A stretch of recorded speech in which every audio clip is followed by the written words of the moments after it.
வணக்கண்ணா சுதாரணா. வணக்கம்பா. சாப்பிட்டியா? இல்லண்ணா. சரி இந்தா 500 ரூபாய்க்குது. உனக்கு எனக்கு சேர்த்து 2 பிரியாணி வேணும். வணக்கண்ணா சுதாரணா. வணக்கம்பா. என்னண்ணா நேத்து ஒன்னு ஹாஸ்பிட்டல் கட்டோட பார்த்த மாதிரி தெரியுது. ஒரே நிமிஷம் பண்றேன். அது என்ன விஷயம்னா அது ஒரு பெரிய சம்பவம் ஆயிடுச்சுப்பா. ஆமா அந்த 2 பிரியாணி சொன்னல நம்ம ஏன் வந்துக்கிறோம் 3 பிரியாணி வேணும்.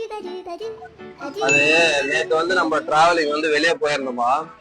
அந்த டைம் பாத்தீங்கன்னா ரயில்வே ட்ராக் நம்ம கிராஸ் பண்றோம்.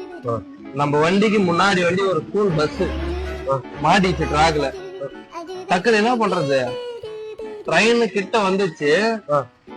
டக்குன்னு போய் நான் என்ன பண்றேன், இந்த கை தான் கட்டு போட்டுருந்தது. நீ பார்த்தா இந்த கையில் தான் ட்ரெயின் வந்துனே இருக்கும்போது டகானிட்டு முட்டுக்கு நிக்க வச்சுட்டு நானு. டகானிட்டு முட்டுக்கு நிக்க வச்சுட்டு நானு. இதெல்லாம் நம்பர் மாதிரியா நான் இருக்குது. நம்பர் மாதிரி இருக்கு நான் சொல்றேன். ஹலோ ஆமா அந்த 2 பிரியாணி கூட எக்ஸ்ட்ரா ஒரு பிரியாணி வாங்கினோம் ஏமுகன்னு சொன்னல, அது கட் பண்ணிடு தேவையில்ல. என்னண்ணா டக்குன்னு பிரியாணி இல்லைன்ட்டா நம்பர்னா நம்பலன்னு சொன்ன ஃபர்ஸ்ட். நான் நம்பர்னா நம்பர் இல்ல கண்டிப்பா நம்பர்னா பிரியாணிக்காக இல்ல உண்மையா நம்பர் இல்ல உண்மையிலே நம்பர்னா. அது 3 பிரியாணி வாங்கினோடா. அது 3 பிரியாணி வாங்கினோடா.